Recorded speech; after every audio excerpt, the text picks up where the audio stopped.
Seperti yang kita ketahui, Indonesia kini tengah dilanda pandemi COVID-19. Pandemi COVID-19 membawa dampak besar bagi perubahan gaya hidup masyarakat, salah satunya di perkotaan. Dengan dunia yang semakin menjadi perkotaan akibat urbanisasi, pandemi ini otomatis berpengaruh terhadap kawasan pedesaan. Kawasan pedesaan dianggap sebagai korban penerima penyakit dari kota. Maka dari itu, adanya bencana non-alam yang saat ini dirasakan oleh masyarakat mengharuskan penataan ruang perkotaan harus disiapkan agar tangguh menghalau bencana alam dan non-alam.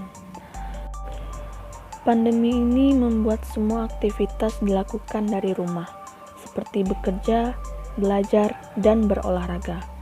Harus dilakukan di rumah, sebagai langkah pencegahan penularan COVID-19.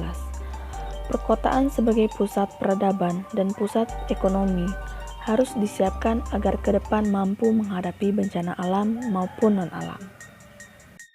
Keterbatasan bangunan dan ruang multifungsi yang dapat dijadikan sebagai tempat karantina atau isolasi di tengah kawasan permukiman yang padat merupakan salah satu contoh bagaimana ke depan ruang kota bisa lebih dipersiapkan untuk kondisi krisis. Kemudian, kapasitas dari pelaku kesehatan, institusi, dan masyarakat diperlukan untuk tanggap sekaligus efisien dalam menjaga layanan rutin kesehatan yang prima saat krisis. Hal ini bisa dilakukan dengan belajar dari pengalaman krisis untuk menyesuaikan kapasitas dan ketangguhan pelayanan kesehatan. Sedangkan, bagi para perencana, diminta tetap kritis dalam mengobservasi fenomena dan dampak yang ada terutama untuk beberapa hal seperti dampak terhadap ruang dan sifat keruangan kota dan wilayah. Perancangan kota masa depan harus dipersiapkan agar tidak hanya menjadi pusat perekonomian tetapi mampu tahan terhadap bencana agar tetap survive.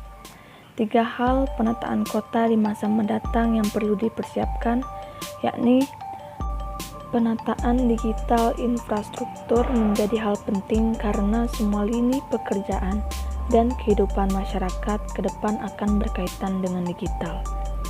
Selanjutnya yaitu housing. Bagaimana menciptakan lingkungan perumahan yang bisa menjadi tempat kerja, tempat wisata, dan tempat belajar, juga tentunya tempat istirahat. Selain itu, penataan transportasi menjadi hal yang perlu dipersiapkan dengan baik.